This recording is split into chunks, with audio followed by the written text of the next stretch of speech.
हमारा देश पत्थरों में मत्था फड़वा रहा है। कैसे इस देश का कल्याण हो अगर गरीबी का मूल कारण है वो हमारा अंधविश्वास और अज्ञानता है, अशिक्षा है। क्योंकि शिक्षा के नेड़े हमें लगने दिया। आज भी हमारा बीए पास बच्चा 5वीं फेल पंडे पुजारी के पैरों में पड़ा है कि मेरे को लड़की, मेरे को नौकरी मिल जाए, छोकरी मिल जाए, ना छोकरी मिले ना नौकरी मिले, क्योंकि तेरी दिमाग पे पत्थर पड़े हुए हैं। मित्रों, आज मैं इतना ही कि विषय बड़ा लंबा है, लेकिन बोलने की हिम्मत लोग राजनीति की वजह से कम करते हैं। राजनीति मेरा पेशा नहीं है, इसलिए खुल के बोलता हूं कि मनुवाद का शिकार ये समाज आज से नहीं है। जब से बाहर से सनातनी सभ्यता इस देश में आई, यहाँ के लोगों को आकर के गुलाम बनाया गया और 4 वर्णीय व्यवस्था में स्थापित करके 3 वर्ण जनरल कैटेगरी में रहे और 4थे वर्ण में बाकी के सब पूरे देश के लोगों को डाल करके जो सेवा इनसे ली गई वही सेवा इनकी जात बन गई है। किसी ने कपड़े धो दिए वो धोबी बन गया, किसी ने सब्जी उगा दी वो माली बन गया,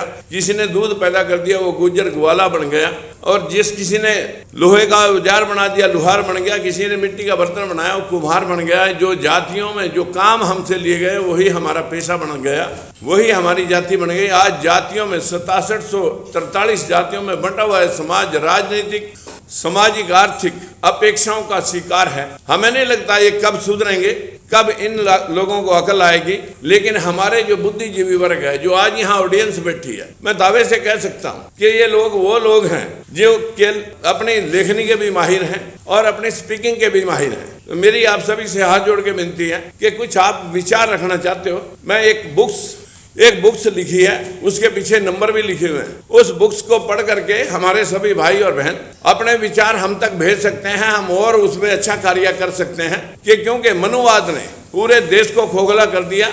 ये मनुवाद स्थापित किया गया था बुद्ध फिलॉसफी को खत्म करने के लिए, बुद्ध विचारधारा को डैमेज करने के लिए ये सारा कुछ लिखा गया। जो शास्त्रों में लिखा गया, ढोल गवार शूद्र पशुनारी सकल ताड़ना के अधिकारी, कि ये जो लोग है, जो तबका है, जो कामकाजी समाज है, जो सेवाकार समाज है, ये ढोल हैं, पशु हैं, क्योंकि इनके ऊपर पढ़ने लिखने की पाबंदियां थी। इन लोगों को समाज से बहुत बहिष्कृत रखा गया और ऐसी व्यवस्था बना दी गई कि इन लोगों का कहीं भी अस्तित्व खड़ा नहीं हो सका। और इन लोगों से यहाँ तक कहा गया कि जैसे ढोल को पीट के काम लिया जा सकता है, उसी प्रकार से शूद्र को, ग्वार को, पशु को, नारी को पीट के भी काम लिया जा सकता है। जो शास्त्र ये लिख रहे हैं, पूजिए विपर चाहे गुण सकल गुणहीन, मत पूजिए शूद्र को चाहे गुणों सुमीन। कितना भी गुणों से संपूर्ण शूद्र हो वो पूजनीय नहीं हो सकता, और सकल से भी ना हो, अकल से भी ना हो, कोई भी गुण ना हो उस विपर के अंदर, मनुवादी के अंदर एक भी गुण ना हो, वो हर हाल में पूजनीय है, क्योंकि वो ब्रह्मा के मुंह से पैदा हुआ है।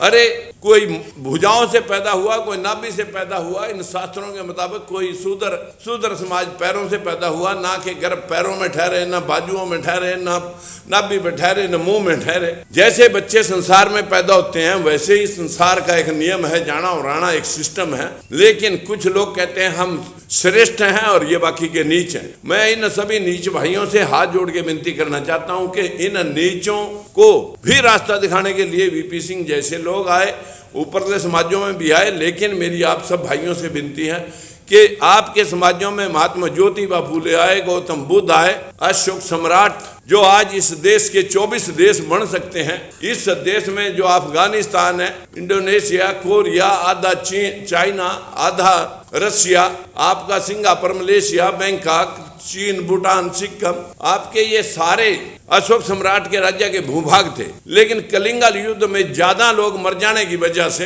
अशोक सम्राट ने तलवार फेंक के मानवतावादी संविधान को अपनाते हुए, और उन्होंने 84,000 स्तूप बना करके पूरे विश्व में अपने जीवन की लेखनी लिखी। उस लेखनी को, गौतम बुद्ध की लेखनी को आज हमारे तिरंगे झंडे में उसका निशान है। धम्म चक्र जो है वो गौतम बुद्ध का है, हर नोट पे स्टैंप है, पार्लियामेंट पे आपकी मोहर है 4 शेरों वाली। लेकिन कहाँ हमारा समाज जान रहा है गौतम बुद्ध को, कहाँ हमारा समाज जान रहा है अशोक सम्राट को। उस वक्त जब उन्होंने युद्ध आगे ना करने का प्रण ले लिया तो उसके बाद 7 राजा और हुए मौर्य वंश की वंशावली में, और आखिरी राजा 10वां राजा बृहदत्त मौर्य का पुष्यमित्र शुंग के द्वारा वध करने के बाद अयोध्या बसाई 2200 साल पहले।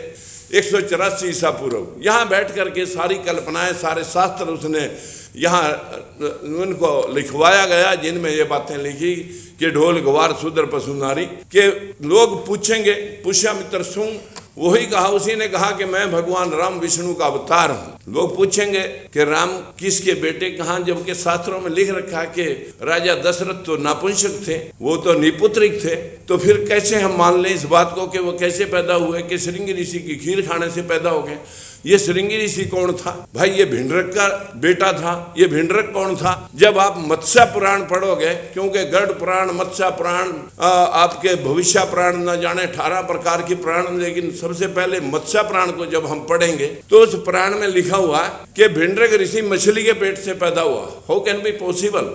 कि ये संभव कैसे है कि मछली अंडे देती है और वो पानी में अंडे देती है? धरती पे अंडा देने आई तो मछली जिंदा कैसे रही? और मछली ने अगर वो अंडा दिया पानी में तो वो भिंडरक ऋषि कैसे पैदा हुआ? लेकिन शास्त्रों ने पैदा कर दिया। और उसके पश्चात क्या हुआ कि उसने बड़ी तपस्या करी, और तपस्या करते हुए वहां पर उसके जंगल में एक सामने हिरनी चर रही थी। हिरनी उसे बड़े सुंदर लगी, उसने उसके साथ सहवास किया तो वो गर्भवती हो गई। और जब वो गर्भवती हो गई तो उसके एक सींग वाला बच्चा पैदा हुआ जो श्रृंगी ऋषि बना। और श्रृंगी ऋषि बनने के पश्चात फिर वो क्या हुआ? फिर उसने रानियों को खीर खिलाई और राम पैदा हो गए। देखिए कब कब राम, कैसे कैसे राम। जीरो का आविष्कार किसने किया? आचार्य भट्ट ने किया। कब किया? 467 ईस्वी में। जब 467 ईस्वी में जीरो का आविष्कार हुआ तो देन हम कह सकते हैं कि 467 ईस्वी से पहले जीरो होनी नहीं चाहिए। तो फिर रावण के 10 सिर कहाँ है, कैसे गिने गए? 100 दुर्योधन के भाई कैसे गिने गए? इट मीन जो है ना, उससे पहले जीरो थी। लोगों ने कहा कि नहीं, ये हमने आविष्कृत की है। और उसके बाद 4 धाम यात्रा किसने बनाई? 788 ईस्वी में शंकराचार्य ने 4 धाम यात्रा बनाई। उस यात्रा के ऊपर अंधे माँ बाप को लेकर के कौन गया? शास्त्रों के मुताबिक मैं कह सकता हूँ कि 4 धाम यात्रा पे गया श्रवण कुमार, अपने अंधे माता पिता को लेकर के गए। अब 4 धाम यात्रा में जब वो अंधे माता पिता को प्यास लगी तो नदी में पानी लेने कौन गया? तो श्रवण गया। उसका तीर किसने मारा? दशरथ ने मारा। इसका मतलब ये है कि दशरथ उस वक्त 788 ईस्वी में भी था, तो दशरथ था तो राम भी था। फिर आ जाती है बात के सारी रामायण तुलसीदास ने लिखी। और तुलसीदास की मृत्यु कब हुई? 1680 ईस्वी में हुई। जब 1680 ईस्वी में तुलसीदास जी मरते हैं तो उससे पहले उसने रामायण लिखी होगी। और उस रामायण में जिसमें ढोल कुमार शूद्र पशु नारियों के प्रसंग लिख रखे, उसी में एक चौपाई और भी लिख रखी कि राजा को कहा गया कि उस वक्त औरंगजेब का राज था। औरंगजेब के बारे में लिखा गया कि बड़ा क्रूर था, 100 जनेऊ और चोटे काट करके वो रोटी खाता था। लेकिन अगर वो इतना क्रूर था तो तुलसीदास ने किसी भी शास्त्र में, ना रामचरितमानस में, ना रामायण में एक वर्णन नहीं लिखा उसका। जितनी रचनाएं लिखी वो सारे उसी के काल में लिखी। और उसी में उसने एक चौपाई और लिख रखी है कि चित्रकूट के घाट पे भई संतन की भीड़, तुलसीदास चंदन घिसे और तिलक करे रघुवीर। इट मीन राम वहां खड़ा था, जो रघुवीर ने उसका तिलक करा। 467 में राम, उससे पहले राम 788 में राम, 1680 में राम। कब कब राम? एक राम दशरथ का बेटा, एक राम घट घट में लेटा। एक राम दशरथ का बेटा, एक राम घट घट में बैठा। एक राम का शकल पसारा, एक राम दुनिया से न्यारा। कौन से राम की बात कर रहे हो?